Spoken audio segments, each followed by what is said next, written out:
ဆုံးလာဆိုင်ငါတို့ပဲမင်္ဂလာမှာဒီနေ့ကျွန်တော်ဝတ်စာလာချက်ပြမှာဖြစ်ပါတယ်ကျွန်တော်စားချင်းတို့ကျွန်တော်ချက်မှာပေါ့နော်အဲ့တော့ဗီဒီယိုဆက်စုပ်တီးကြည့်ပေးပါဝတ်စာတွေလီးနေပါတယ်ဝတ်စာတွေဒီလောက်တော့ဆိုတော့ပဲဆိုပြီးလီးနေတာပေါ့နော်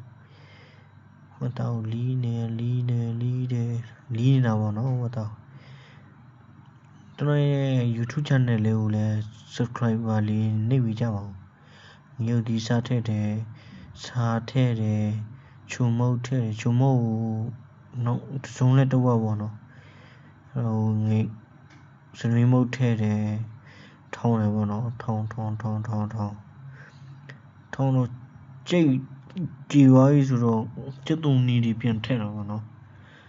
ကျက်တုံနီတွေထည့်တယ်ထည့်ပြီးကျက်တုံနီတွေကိုပြန်ထောင်းမယ်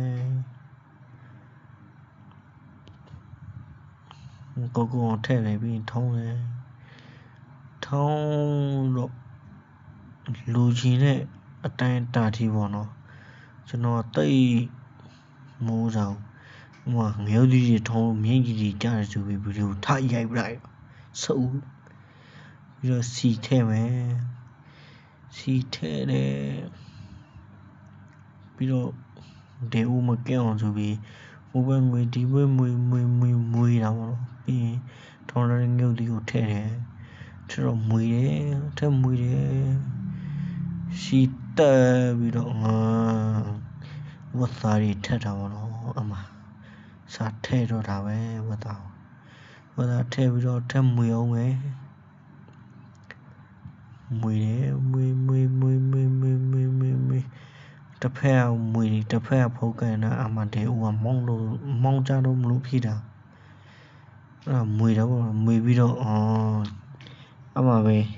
ကျွန်တော်ရေစားထည့်လိုက်တာရေလေးထည့်လိုက်တော့ तू ကရေထည့်တော့ထမွေပြန်မွေပြီးတော့ဖုတ်ပိတ်ပြီးတော့ဖုတ်ပြန်ဖွင့်ရေခန်းတော့မကြည့်ရေနောက်တစ်ခေါက်ထည့်တော့မှာပေါ့နော်ထည့်ပြီးဒီလောက်ဆိုရပြီဆိုပြီးကျေးဇူးတင်ပါတယ်